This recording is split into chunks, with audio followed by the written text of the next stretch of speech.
Hello everybody, welcome to Preparing for Deadman Episode 1, the series to help you thrive and survive in Deadman Annihilation. The Deadman blog is finally here, and we're going to try to speedrun it, so strap in and pay attention. First up, the start time, Friday, January 30th, 17 UTC. For my East Coasters, that's noon. This time will have a big impact, which I'll explain later in the video. So keep that in the back of your head. The finale is February 21st, 3 weeks later, at 18 UTC or 1 p.m. for my East Coasters. Here's a wonderful video by Pure Spam and John MP4. I highly advise watching this and reading the blog yourself. I'll post a link to it in the description below. First up is the finale? Why is this here? Look, I already read through this, so I'm going to give you the spark notes, since it's a lot of text. The finale, multi-combat still. When the finale starts, all players will get teleported to Damon's Crater, which is the bounty hunter place, and be put onto 2 teams on opposite sides of the craters. You will be randomly placed with other players in your combat bracket, and you will be unable to damage them, so there's no team killing. Yes, that means clans will be going versus themselves, potentially. After enough players die, it will turn into a free-for-all, and I presume that this means multi still, so expect to get piled if your friends are not with you. Finales are staggered again in different bracket worlds, so you can participate in multiple.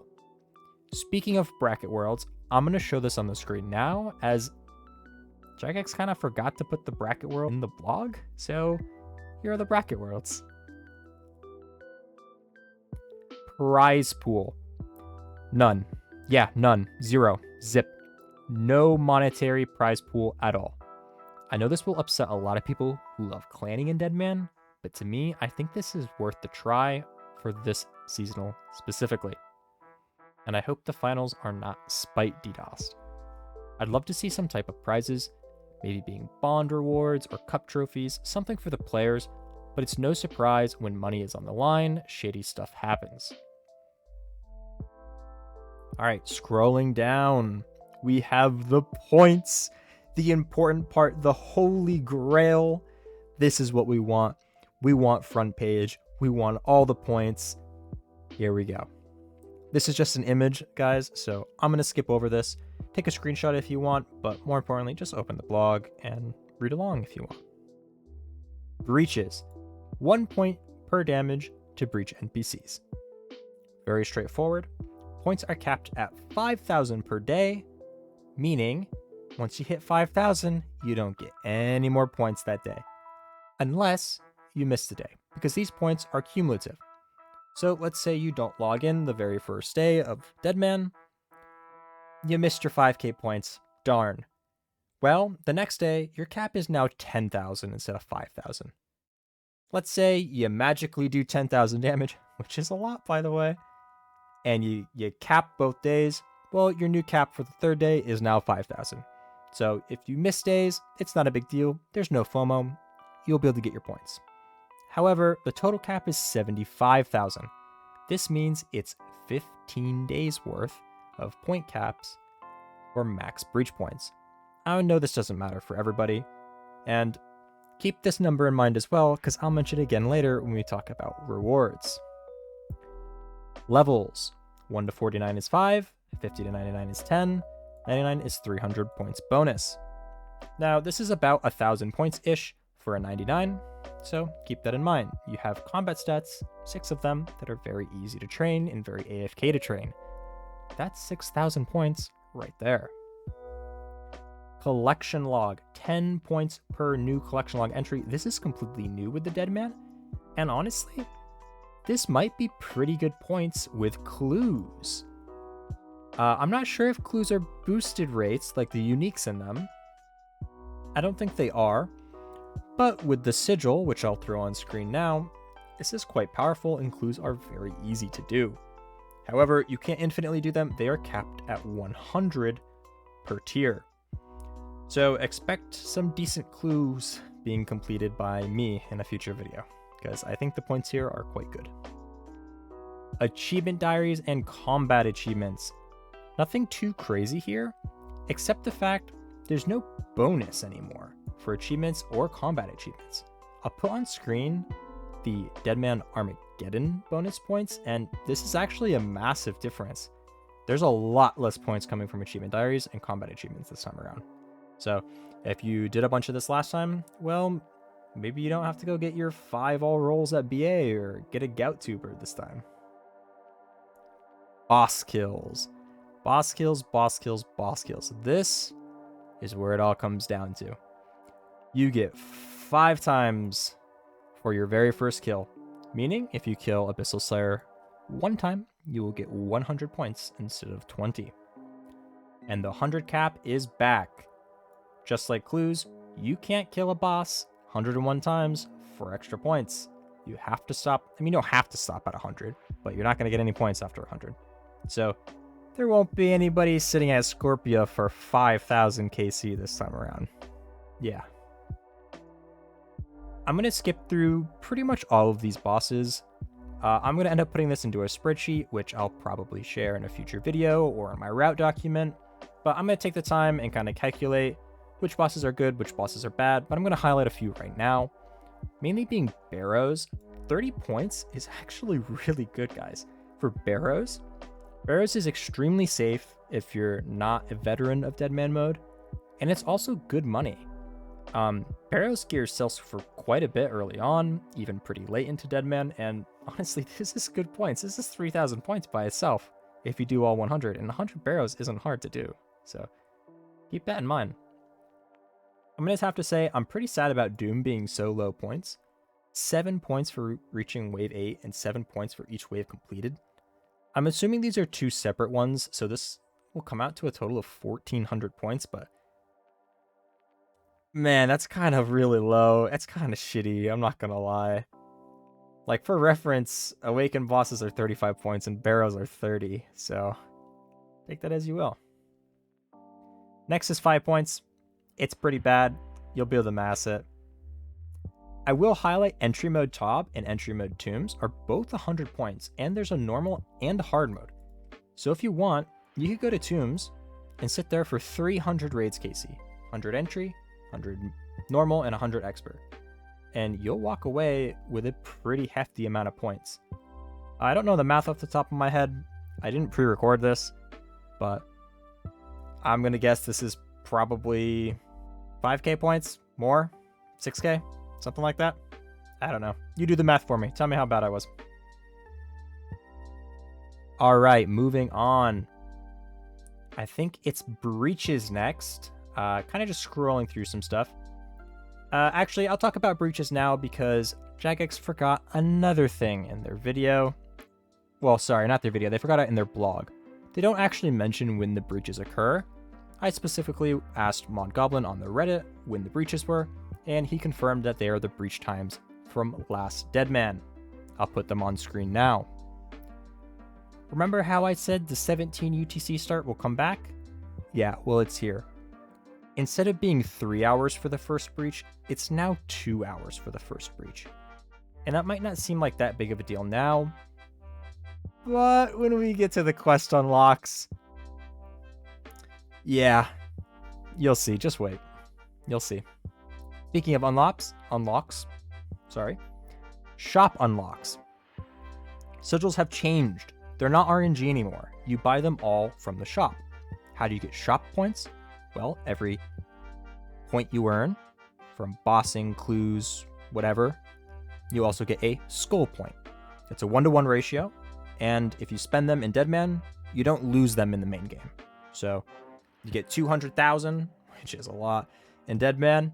You'll get 200,000 in the main game as well for rewards that you can buy. So sigils have changed. There are 3 different types. All skilling sigils are permanent, essentially. These are always on. Literally always on. And then you have your PvP-oriented sigils, which are attune. These are things like Gunslinger, Aggression, Specialized Strikes. More of the PvP ones. And then you have toggleable ones.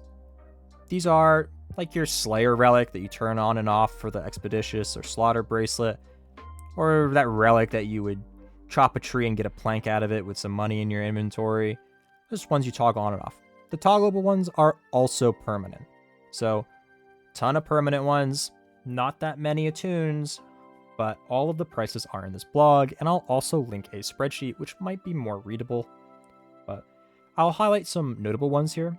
Ruinous powers are back. This isn't a sigil, but it's pretty expensive, 5,000. They did get some changes later on in the blog, which we'll talk about in a moment. But scrolling down, automation. If you are a low bracket enjoyer, this sigil is heaven for you. Your cannon automatically restocks. That's right, you can 30-minute AFK your cannon. All those people who sat in RD Zoo last Deadman mode, just sitting there underneath their cannon, clicking every time their cannon ran out of cannonballs, you don't have to do that anymore. Just, you can literally walk away from your computer. This is 30 minutes full AFK with your cannon just spinning. As long as you got the cannonballs for it to shoot. This is so, so good. I cannot stress how good this is. Efficiency. I believe this was a League's relic. But if you chop a tree or catch a fish, you'll have a separate 50% chance to succeed and 2% extra resources. Now, I did ask Mod Goblin on that same Reddit post if this stacks with Enhanced Harvest, which is 3 times resources, and I did not get a response. I'm going to assume that it probably doesn't for the 2 times, but it probably does for the 50% chance to succeed. So take that with a grain of salt. That's just my my assumption. Next up is Eternal Belief. This thing is all the buzz right now. Your prayer cannot drain. Cannot drain. Outside of Smite and other things like that. This means in PVM, you don't need prayer pots. You don't need restores. You can just leave your prayer on. You don't have to flick. You just leave it on and just click the boss. It's great. This is so good that I might be rushing the sigil before the first breach. Conclusion, 5,000 points, the most expensive new sigil. And well, if you have eyes, you can tell why. This is a permanent death charge. This is so powerful. I could see like Chally spec melee training being broken with this. You're just sitting there spam Chally specking as long as you're getting kills. This is really, really powerful for PVM. There's not much new outside of that. Some things have changed. Actually, never mind. There's the new Sigil of the Gods. I forgot about this one. This augments the Mage Arena spells. So Flames of Zamin, Claws of Gothic, Sarah Diamond Strike. I don't see this getting much use outside the first 2 brackets, if I'm being honest, but it'll probably be pretty scary in the first 2. Flames of Zamin looks very powerful. 10% chance to burn and 10% damage? And lowering your mage defense, mage level. Looks pretty good. Scrolling down some more. The big highlight PvP ones, Aggression and Rampage, are back. I don't think these really got changed. Maybe like 1% or 2. But yeah, 10,000. They're very expensive. Enhanced Harvest is 100 points. That's level 20 in a skill. You can get this by logging into the game. That's all you gotta do. You gotta log in. This was like over 1 million on the first day or something last time because it was so powerful. Remote storage as well was another expensive one. I actually expected them to not change this, but this used to bank resources when gathered. Now that bank keys are gone, which, surprise, bank keys are gone. We'll talk about that later in the blog. It actually puts it in your inventory. So I'm happy with this change. If this put it in your bank, it would be way too overpowered. Speaking of overpowered, we need to pour one out for the, I think it was called Infernal Smith, maybe? The mining relic that would smelt bars as you mine them. They removed it. It was too powerful. Mining Runite ore was way too profitable, and it got removed. So it's gone. Completely gone. We have quest lamps down here. I would kind of just take a second and read through what this says that it includes for this quests, but there are a lot that are not on here. Things like While Gothic Sleeps, Song of the Elves. This quest right here, Night at the Theater, this actually doesn't include Sins of the Father. It might not include Taste of Hope either. I think it's only Sins of the Father, though. You might notice A Final Dawn isn't on here at all. That's right, all the Varlamore quests are not on here, meaning if you want to do A Final Dawn, you have to menu all of it. And you know how I mentioned Soot was on here? Well, Elf only completes up to Roving Elves. So that means you have to do Morning's End Part 2 if you want to do Song of the Elves. So have fun with that. DT2 also isn't autoed. This only goes up to Secrets of the North. I think they're pretty well priced though, if I'm being honest. Gnome might be the only one that's a little weird because this really only has value for getting to early barraging and chinning spot. It doesn't have that much value. Actually, that's not true. It has Semites. I take it back. It's probably pretty aptly priced. I think everything here is pretty fine. They mention here you can't buy a quest lamp again on accident. So, yeah. All right. Here we go. This is what you were probably looking for. The juice, the rewards, the main game cosmetics, and they're all right here. 15,000 for the Wilderness POH theme. Put up a picture on screen. 10,000 for the home teleport animation. And then 12,000 for the Toxic Staff of the Dead, Bofa, and Crystal Kit. Now, I asked and was also asked probably 100 times on the Reddit, this is all one kit. That means your total price for Deadman Annihilation is 37,000 points. Remember how I talked about points before? A 99 is 1,000. Breaches were 5,000 a day. Honestly, you could probably just log in for breaches every day and be able to get your kits no problem. So don't stress. There's no FOMO. You're not in a rush to get your points. Try to have some fun with Deadman. And if you really don't like Deadman, then just get your points and get out. That's okay too. But I highly suggest giving it a try this time around. Ruinous power exchanges, I'm not going to go over these. I'll leave them up on screen for a second if you want to read them. Really, the only change here is you don't take the 10% extra damage from dampened range, melee, and magic. So that's kind of needed for PvP. That'd be a little bit too much of a nerf, in my opinion. But I didn't actually read this line before, but yeah, with Eternal Belief, these might be quite powerful because you don't have Drain anymore in PVM. But yeah. Here is the hallmark of the seasonal, the Deadman's Chest. This is something I've been waiting for. I will have a disclaimer at the end of this section, so bear with me. But how do you get a Deadman's Chest? What is a Deadman's Chest? When an NPC with at least 30 HP dies, there's a rare chance that it will spawn a Deadman's Chest. It's not confirmed anywhere, to my knowledge, but I would assume, and it's probably logical to assume, that the higher HP, the higher chance of it spawning.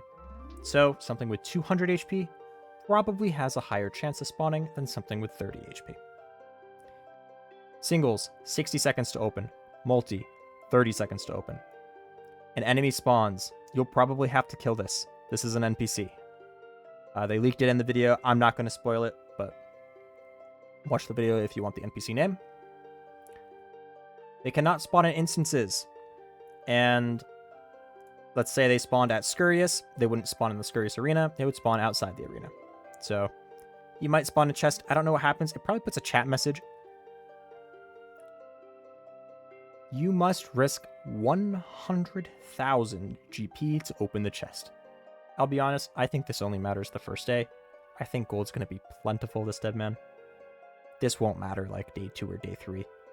You're going to have so much gold. Your basic set of like black D-hides is going to be enough to open this. I wouldn't really worry about it if I'm being honest. You cannot open the chest if you have protection. That's good. You don't want any rat showing up and just opening it. That would suck. So what do you get from the chest? Advanced weaponry. This is your corrupted stuff. Scythe, Thebo, Shadow, AGS, Volley, Voidwaker, Claws. All your corrupted stuff. Trinket of Undead for Thralls. Thralls are really powerful, guys. Make sure you use these if you're PVMing. They're very powerful with the sigil. 15 hit splats. That's right. They don't hit 3s, they hit 15s. 100 thrown axes and javelins. These were like 150k last Deadman, meaning you might just loot 15 mil Deadman cash, by the way, from a chest. And the Ancient Warrior armors, Vesta, Statius, Morgan, Zuriel are back, and they have a 20 defense level. So those low level brackets, bracket 1, bracket 2, expect to see a lot of 20 defense builds, guys. They're going to be all over the place. I think the days of the Sulfur Blade Slasher build might be over. Maybe you use that in conjunction with this, actually. We'll have to see. Leagues and Gridmaster fan favorite, Thunder Kopesh is back, and Dog Sword is back. They both got nerfed a little bit. Not going to mention the nerfs. You can read if you want them. I believe this was asked on their Reddit as well. I'll try to find and post a picture of it in the video.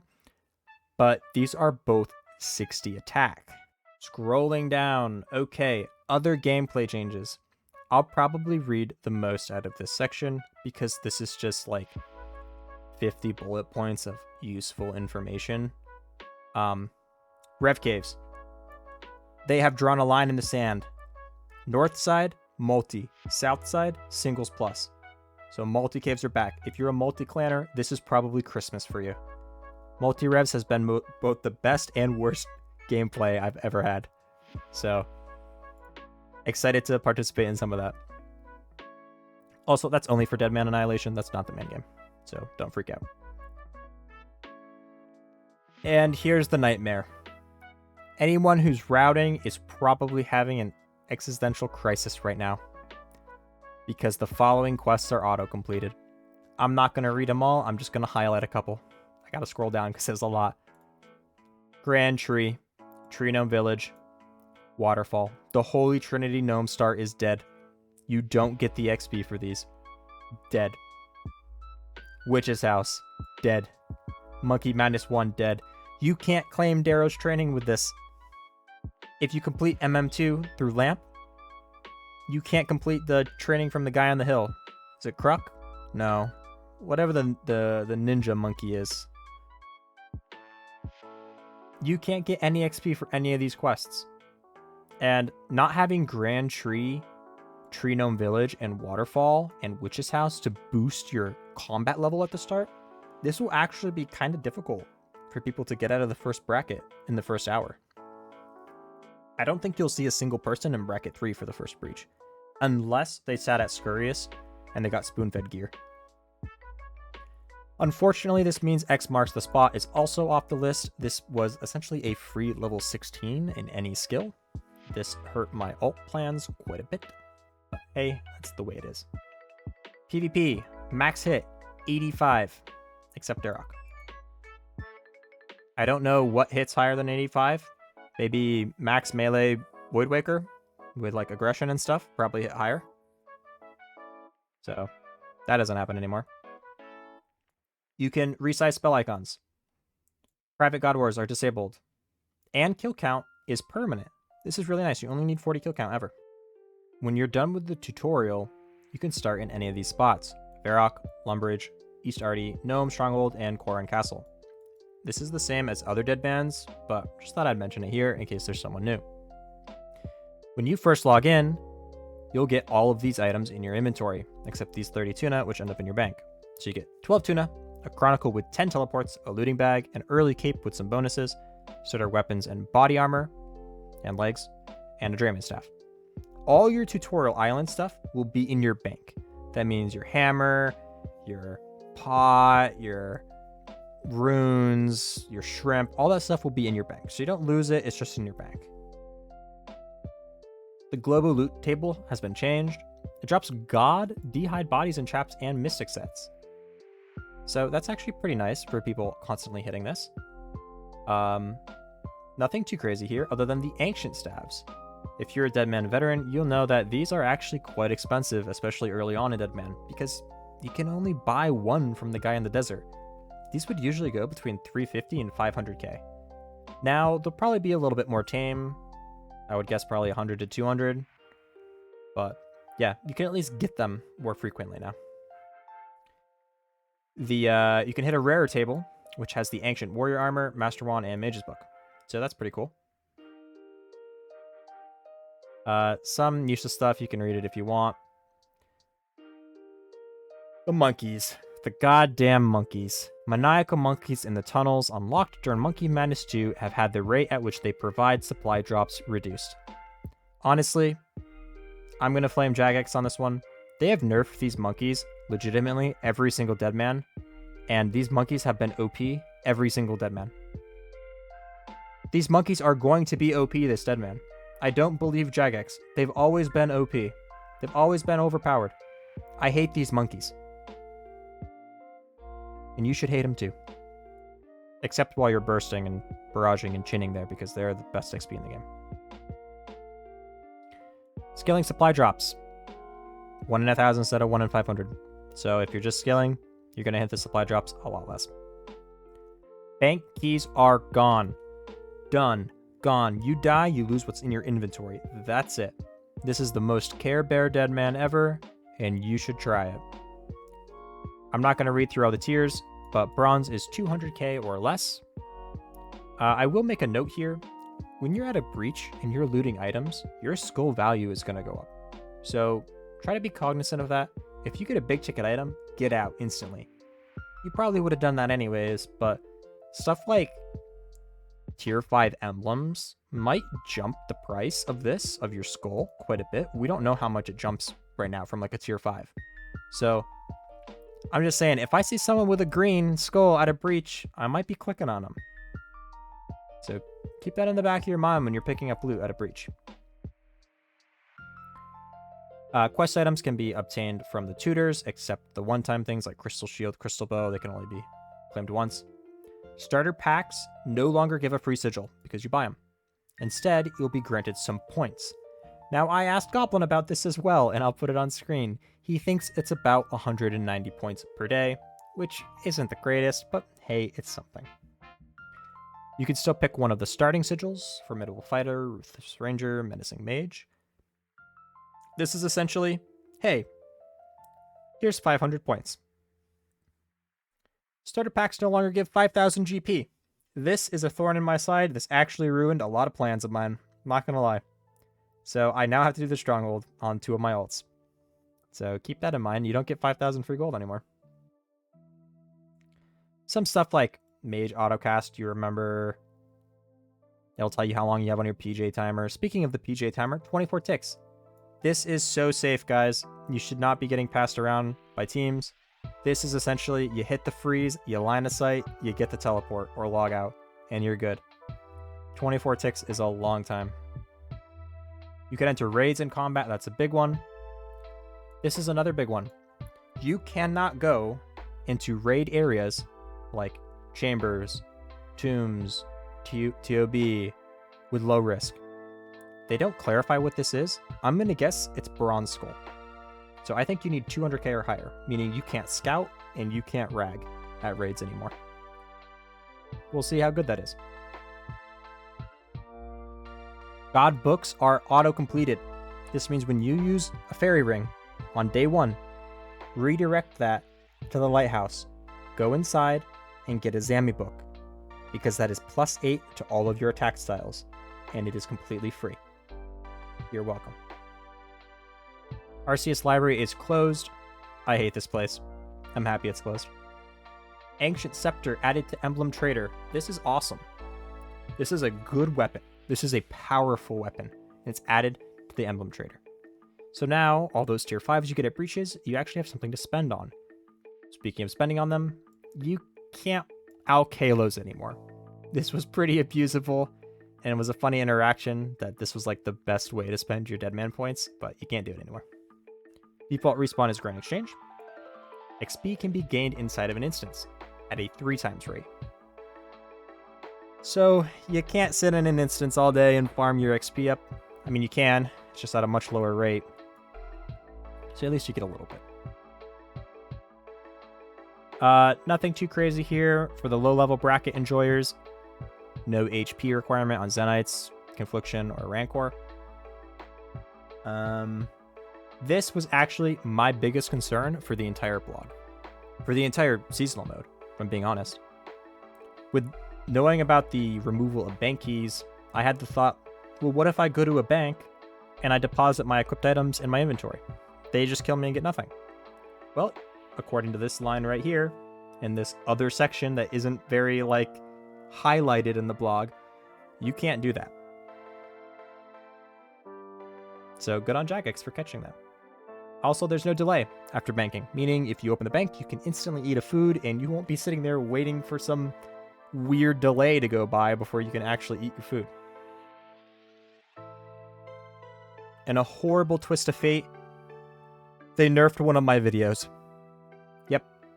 I have a future video coming out in a couple days about some tips surviving a Deadman, and this was one of them. Shazian ladders. Unironically, there are 1x1 hiding spots which you literally can't get attacked in. So if you're at Yama or the Demon Chasm, you can just go up a ladder and you can't get hit. And they nerfed it. That sucks. Wintertot and Temperos are safe zones. This is massive for the plebs. The cosmetic chasers. These are both bosses, guys. Temperos is 20 KC per, meaning that's 2,000 KC for just doing Temperos. And Temperos is pretty good money, just saying. Nothing too crazy here other than the Trinket of Vengeance has been removed. I think this is a good change. It's kind of just annoying fighting somebody who also has Vengeance and Ancients, so you're not going to be running into this anymore. I like it. It's not listed in this blog, but there are 2 more trinkets added, which are shown in the video, which are the Trinket of Avarice, which will note and loot items off the ground for you, and Trinket of something, I forgot the name. And what it does is you pay money to the trinket, up to 10 mil, for a 1x multiplier on drop rate for bosses. So 10 mil gold. I don't think it's up to, actually. I think it's just you have to pay 10 mil. So trinket plus 10 mil. You always have it on you. That makes your skull red. And you have an extra 1x multiplier for bosses, which will make the difference. And that's about it. Hopefully I went pretty fast. I don't think I forgot anything. If I did, please mention it, and I will mention it in a future video or in the comments. But yeah, I'll see you tomorrow for a video on plugins. Bye-bye.